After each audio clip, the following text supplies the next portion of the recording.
first and most oppressive lie ever uttered was the song of freedom. Surprise! Hey there, quirky peeps. Today we are going to look specifically into Lady Loki. The second episode of Loki left us with a lot of unanswered questions. Before we move forward, let me give you a spoiler warning in case you still haven't watched the episode. I'm going to spoil the heck out of episode 2, The Variant. So you should only watch the video if you have seen the episode. And if you did see it, then I'm sure that you would be a bit confused about Sophia DiMartino's Lady Loki. We want to know a lot about the TVA and explore our familiar Loki variant story. But since Lady Loki left us on a major cliffhanger, she is this week's hottest topic of discussion. After watching that epic ending, the first thing that we want to know is this. Is Lady Loki the main villain of this show? Till now, the series had been posing a mysterious hooded figure as the so-called Bad Loki variant. This figure turned out to be a female variant of Loki, and apparently, she has killed a bunch of TVA agents. So, she is supposed to be the big bad villain that our Loki variant has to take on. But things are never that simple with MCU projects. WandaVision was nudging us towards a demonic villain throughout. But later on, we got the revelation that the Falcon and the Winter Soldier was building up John Walker as an antagonist. But he got a redemption arc. Now I don't think that Lady Loki will get redemption like Walker.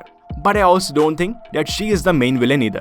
She could be a primary antagonist, but her backstory could reveal the main villains, that is, the Time Variance Authority. Yes, I think they are a bit shady. Watch it, where's your manners? And they could turn out to be the bad guys, probably because they are doing the bidding of Kang the Conqueror. After what we have seen in the previous 2 MCU shows, it is clear that the MCU doesn't reveal the true identity of the main villain in the first half. It would be my honor. But the villain in these mystery stories is always by the side of the protagonist right from the beginning. Oops. So the Time Variance Authority could be bad.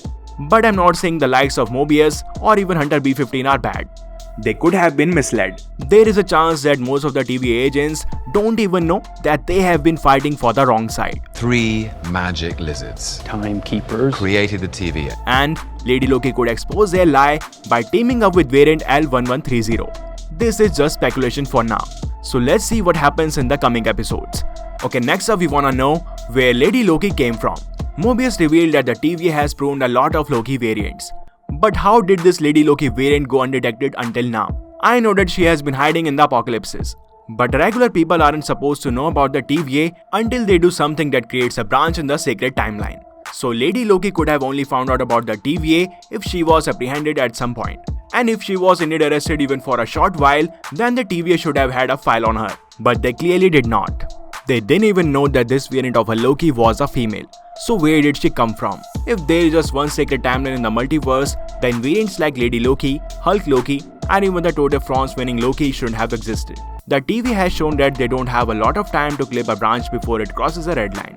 And Loki becoming the Hulk or winning a cycle race would have taken a long while. So these variants couldn't have originated out of the sacred timeline. Other timelines have to exist beside the sacred timeline. That means, even though the Timekeepers created a sacred timeline by mixing multiple realities, they still left some behind. And Lady Loki could be from one of these alternate timelines. But that still doesn't answer why is she attacking the TVA all of a sudden. The TVA hasn't faced a threat like her in all of their existence. Variants must have gone rogue in the past, but not like this. I mean, she has bombed the sacred timeline and it would be tough for the TVA to contain the anachronism she has caused. But why is she doing this? Has she figured out a secret about the Timekeepers? If yes, then how? And what is her plan? Lady Loki did really well to stall and send all the resetting charges to various places. She sent little time bombs across the universe at various points in the timeline. We noticed that they were sent to several places on Earth in different years, and they were also sent to various familiar planets at certain points in time. But were these dates and places random? Or did Lady Loki choose these specific dates and planets by keeping key points of their histories in mind? What does she plan to gain from this?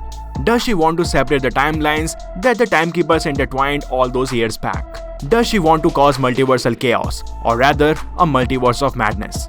Well, looking at the trailers, I believe that her plan was actually to distract the TVA by bombing the sacred timeline. Somebody just bombed the sacred timeline. Several Minutemen were instantly deployed to prune all the new branches she created. So while they are busy doing that, she could attack the TVA. The trailers have shown the mysterious hooded figure fighting some Minuteman in the TVA. So the time door she opened at the end of the episode could lead her into the TVA. She probably believes that she can reach out to the timekeepers through the TVA, as she extracted that info from C20. But that still doesn't answer why Lady Loki kidnapped Hunter C20. While speaking to Mobius, Ravonna Renslayer made it clear that only she has access to the timekeepers. Not even a senior analyst like Mobius had met these three lizards. So how could a regular hunter like C20 know about them? I gave it away how to find them. And why would Lady Loki take her captive when she killed all other Minutemen until this point? It is possible that she kept her alive to distract the TVA agents while she gets some one-on-one time with her Loki. But we still don't know what she did to Hunter C20 to make her so distressed and afraid. What does she want from the timekeepers? It is clear from the trailers that Lady Loki is headed towards the timekeepers by infiltrating the TVA. But what does she want from them? When our Loki told her about his plans of overthrowing the timekeepers, she paused for a second. So does she also want the same thing as our Loki? Does she want to gain the ultimate power that the timekeepers have?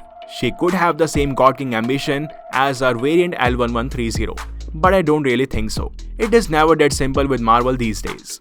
Why the variant doesn't like being called Loki? In the comics, Lady Loki is actually a reincarnation of the original Loki's soul in Lady Sif's body. It is a continuation of the same Loki that died in Ragnarok.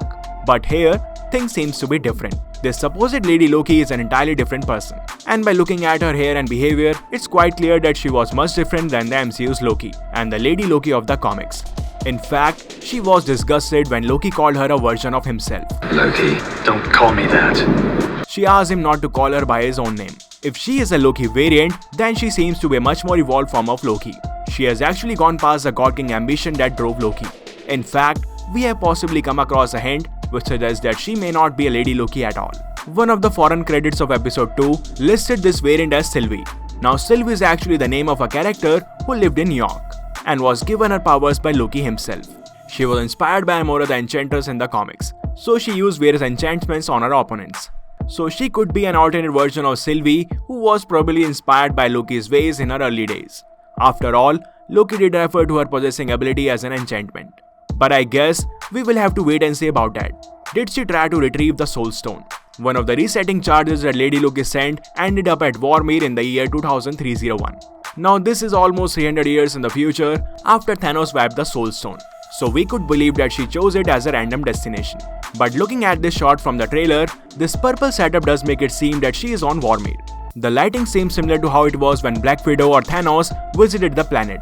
And even Loki is going to join her over here. So did she and Loki go to the year 2301? What does she want? Is she after the Soul Stone?